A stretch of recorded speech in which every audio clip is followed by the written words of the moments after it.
अकोल्यात आंतरशालेय कुस्ती स्पर्धेत 14 वर्षीय कुस्तीपटू विद्यार्थ्याचा विवस्त्र अवस्थेतील व्हिडिओ काढून सोशल मीडियावर व्हायरल केल्याप्रकरणी प्रशिक्षक कुणाल माधवे विरुद्ध खदान पोलिसांनी गुन्हा दाखल केला आहे। फिर्यादीच्या म्हणण्यानुसार व्हिडिओ न काढण्यास विरोध केल्यावर प्रशिक्षकाने शिवीगाळ करीत धमकीही दिली। यामुळे विद्यार्थ्याची बदनामी होऊन तो मानसिक तणावाखाली आलाय। दरम्यान पोलिसांनी आरोपीला ताब्यात घेऊन त्याचा मोबाईल जप्त केला आहे आणि त्याच्या विरोधात BNS 296 351 IT ॲक्ट 67 B अंतर्गत गुन्हा नोंदवून मोबाईल जप्त केला असून तपास सुरू आहे। पोलीस स्टेशन खदान हद्दीमध्ये एका मोठ्या हॉलमध्ये शालेय जिल्हास्तरीय कुस्ती स्पर्धेचं आयोजन केलं होतं।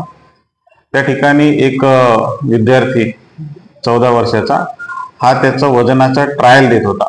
तो वजनाचा ट्रायल देत असताना त्याचं वजन 200 ग्राम काहीतरी जास्त भरलं, त्याच्यामुळे त्याचं वारंवार त्याचे ट्रायल देणे आणि ते वजन करण्यासाठी ट्रायल देण्यासाठी त्याचं ते चालू करत असताना त्यांनी आपले कपडे काढले होते। तर त्याच वेळेस त्या ठिकाणी असलेला प्रशिक्षक जो या गुन्ह्याचा आरोपी आहे कुणाल माधवे, त्यांनी त्याचं चित्रीकरण केलं आणि ते चित्रीकरण केल्याच्या नंतर त्याने ते व्हायरल केलं।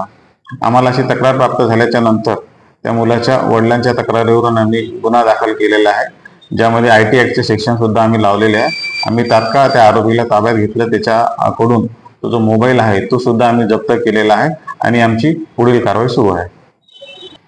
मी याद्वारे सर्वांना आवाहन करू इच्छितो की सोशल मीडियाचा जो वापर आहे तो अतिशय जबाबदारीने सर्वांनी केला पाहिजे।